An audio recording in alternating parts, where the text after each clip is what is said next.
Get ready to be transported, folks. Today, we're diving headfirst into the world of Nepali festivals. We're talking vibrant colors, ancient rituals, and a calendar so packed with celebrations, it'll make your head spin. And to navigate this incredible cultural maze, we have the expert insights of David Ways, a renowned Nepal guidebook author. He's generously shared a treasure trove of knowledge with us. Articles, personal reflections, you name it.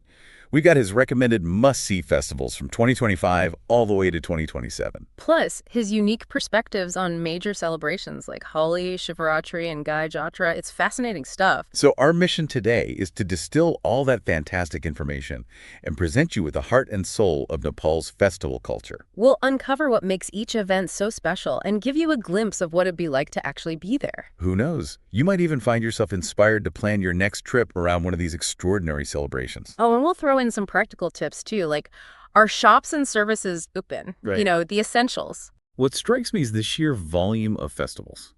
Nepal's like a cultural melting pot, blending Hindu, Buddhist, and Newari traditions. It's true. They've got more annual celebrations than almost any other country. It's got to be a record, right? It sure feels like it. Yeah. All right, let's crack open this festive calendar. We'll start with Losar, the Tibetan New Year. It usually falls in January or February. Mark your calendars, folks. Huh. In 2025, it's around February 17th, then February 6th in 2026, and January 26th in 2027. Imagine witnessing those incredibly colorful rituals and dances inside the monasteries. Oh, I can only imagine, especially at Bhaktapur and Kathmandu. They really go all out with the festivities. It's a sight to behold. Now, here's a fantastic tip from David himself. If you're in Kathmandu during Losar, pop into a Tibetan monastery and ask about their celebrations. You can usually join in for free. Talk about an authentic cultural experience. Absolutely. As February rolls around, we bump into Shivaratri, a festival deeply rooted in the worship of Lord Shiva. That's right. It's happening on February 15th in 2025, February 5th in 2026, and February 24th in 2027. This one's particularly special, wouldn't you say? Absolutely. Shivaratri is all about Lord Shiva, and the energy at Pashupatinath Temple in Kathmandu is off the charts. David actually considers it one of his favorite festivals. It's a huge pilgrimage site, attracting massive crowds of devotees and those fascinating sadhus, the holy men. And here's the kicker. On this day, and this day only, the consumption of hashish is actually allowed. Really? Just on that one day? Yep. It's a unique aspect of the festival, so expect large crowds, maybe a slightly more relaxed atmosphere, and a truly unique spiritual experience. Sounds intense. David recommends arriving at Pashupatinath early if you want to avoid the thickest of the crowds. He also mentions that you might spot sadhus arriving a few days before and hanging around for a bit afterward. Oh, interesting. Something else to keep in mind. If you're not Hindu, you won't be allowed to enter the main Pashupatinath temple. Right. And be aware that even locals might encounter higher entrance fees on this important day. Makes sense. David's descriptions of his Shivaratri experiences are incredible. He talks about the overwhelming flow of pilgrims. The blessings, the cremations taking place on the Bagmati River Ghats. And of course, the gathering of sadhus, some in, shall we say, unconventional attire. It sounds like a profound and unforgettable experience. Now let's switch gears to something a little more colorful. Ah, you must be talking about Holi, the festival of colors. It heralds the arrival of spring in March. Get ready for an explosion of vibrant powders and water flying through the air on March 13th in 2025. And it's March 2nd in 2026 and March 22nd in 2027. This one sounds like pure fun. It absolutely is. David calls it one of the most enjoyable celebrations on Earth and a highlight of any Nepal trip. I can see why. Where are the best places to experience this joyous chaos? Well, according to David, you've got to hit up the Durbar squares in Kathmandu and Bhaktapur in the morning. Then later in the day, the lakeside area of Pokhara comes alive with Holi festivities. Oh, and don't forget, the Tarai region, down by Chitwan, celebrates Holi a couple of days later. So you've got options. If you're planning on participating, David has some crucial advice. Wear old clothes that you won't mind getting completely covered in color. Maybe even waterproof layers if you're not keen on getting soaked. And definitely wear goggles. You don't want colored powder in your eyes. Wise words. It's fantastic to hear how Holi brings everyone together in a spirit of fun and celebration. Absolutely. David mentions that even Prince Harry joined in a Holi celebration in Nepal.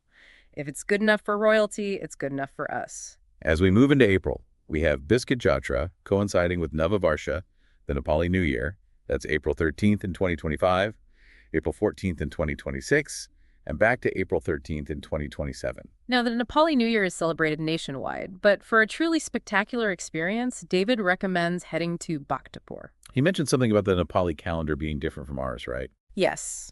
The Nepali calendar, called Bikram Sambat, is about 56.7 years ahead of our Gregorian calendar, so they'll actually be celebrating the years 2082, 2083, and 2084. Fascinating. So Bhaktapur is the place to be for the Nepali New Year. Got it.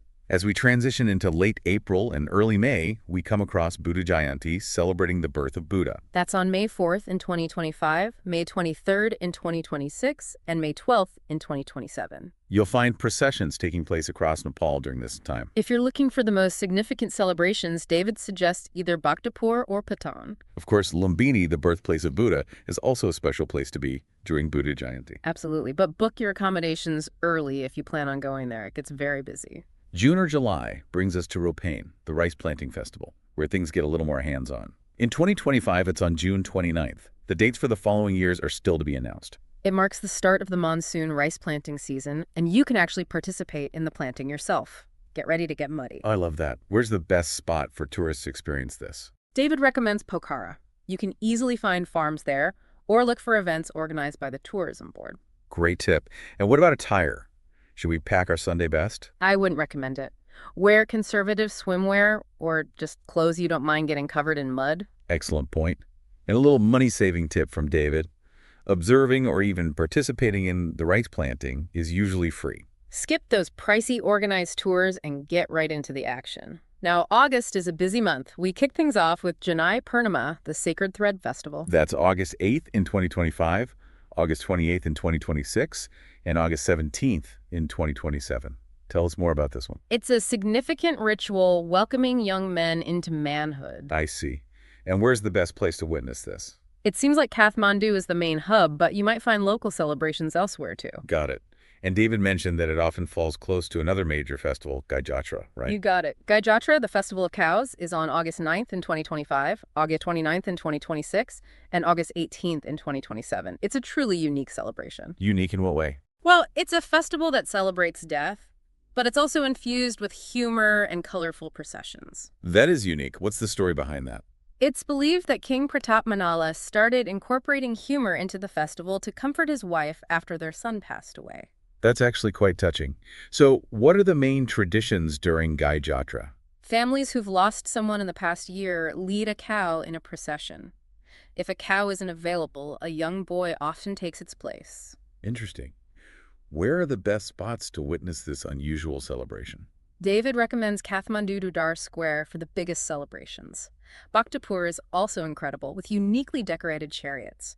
They even have photos of the deceased on the chariots, and men dress up as women. That sounds very visually striking. Are there other places to see it? Patan has similar celebrations to Kathmandu, but with fewer crowds. Yep. And Kirtipur is unique, with people dressing up as Hindu gods. So many choices. David's first-hand accounts are so vivid. He talks about the early morning start in Kathmandu Durbar Square. Apparently, they offer milk to participants, and the costumes people wear are quite comical, adding to the whole atmosphere. Bhaktapur is even more colorful and crowded, with festivities stretching into the evenings for an entire week. If you want to avoid the biggest crowds, David suggests arriving early in Kathmandu or checking out Patan.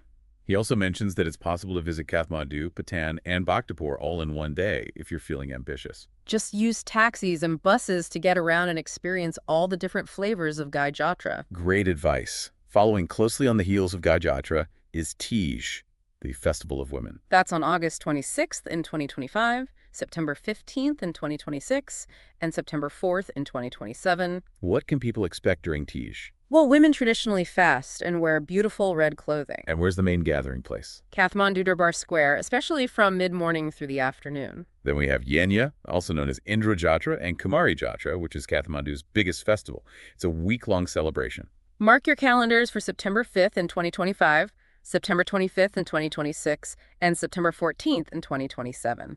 We're talking mesmerizing Indra Jatra dances and processions of the Kumari Jatra featuring the living goddess. Sounds amazing. It's a must-see for sure, but be prepared for intense crowds at Durbar Square. Good to know. Also happening around this time is Ganesh Chaturthi, honoring Lord Ganesh. You're looking at August 25th in 2025, September 14th in 2026, and September 3rd in 2027 for this one. It's primarily celebrated in Kathmandu with morning blessings and possibly some smaller parades. Moving on to October, we have Dashain, a major national celebration. It takes place over several days, starting around October 20th in 2025, October 10th in 2026, and October 29th in 2027. What's Dashain all about? It commemorates the victory of Durga and is a time for family reunions and, of course, lots of kite flying. Sounds like a lovely celebration. Any travel tips for this one? Book your transportation early if you plan to travel during Dashain. It gets incredibly busy. Oh, and the Taliu Temple opens early on the main day of the festival. Excellent tips. Next up, in October and November, we have Tihar, also known as the Festival of Lights and the Nuwari New Year. It's a multi-day celebration, typically 3 to 5 days, with beautiful candle decorations. Mark your calendars for around November 9th in 2025, October 29th in 2026, and November 18th in 2027. It's a fascinating blend of traditions. You have the honoring of animals like crows, dogs, and cows. Plus, the Nuwari New Year and special blessings for siblings. Quite the mix. Also in October and November is Chath Parva, a 4-day festival dedicated to the sun god. The dates are roughly November 11th in 2025, November 1st in 2026, and November 20th in 2027. If you want to witness this festival, head to Janakpur or Rani Pokhari in Kathmandu. They're the main spots. December brings us to Christmas, observed on December 25th each year. It's a relatively low-key celebration in Nepal, although you might find some decorations in tourist areas. And Pokhara can get a little bit livelier around Christmas time. And finally, to round off the year, we have New Year's Eve and New Year's Day. December 31st and January 1st. The party scene really picks up in Pokhara and Thamel, the tourist hub in Kathmandu. Pokhara Lakeside and the bars of Thamel will be buzzing with celebrations. So we've covered a whole lot of festivals. Out of all these incredible events, David has handpicked his top 3 recommendations specifically for tourists. Drumroll, please. Coming in at number 3 is the fascinating and unique Guide Jatra, with its blend of death celebration and humor.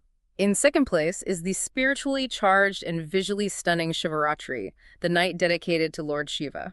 And David's top pick, the one he believes will blow tourists away, is the vibrant, joyous, and utterly immersive festival of Holi. Can't argue with that choice. It's a true spectacle of color and celebration. Now, before you pack your bags and book your flights, remember that Nepal's festival calendar is a bit of a moving target. Many of the dates are determined by the lunar cycle and the Nepali calendar. Double-check those dates before you finalize your plans. Absolutely. And keep in mind that while these festivals offer incredible experiences, some shops and services might have altered hours or be closed altogether. It's all part of the adventure. But as David assures us, Nepal is open for tourism year-round. So no matter when you decide to visit, you're bound to experience the magic of Nepal's vibrant culture. If you're eager to learn more about Nepal and these captivating festivals, I highly recommend checking out David Way's The Longest Way Home Nepal travel website and his amazing guidebooks. They're full of insightful information and tips to help you plan the perfect Nepal trip. Plus, they're independently produced, so you know you're getting an authentic perspective.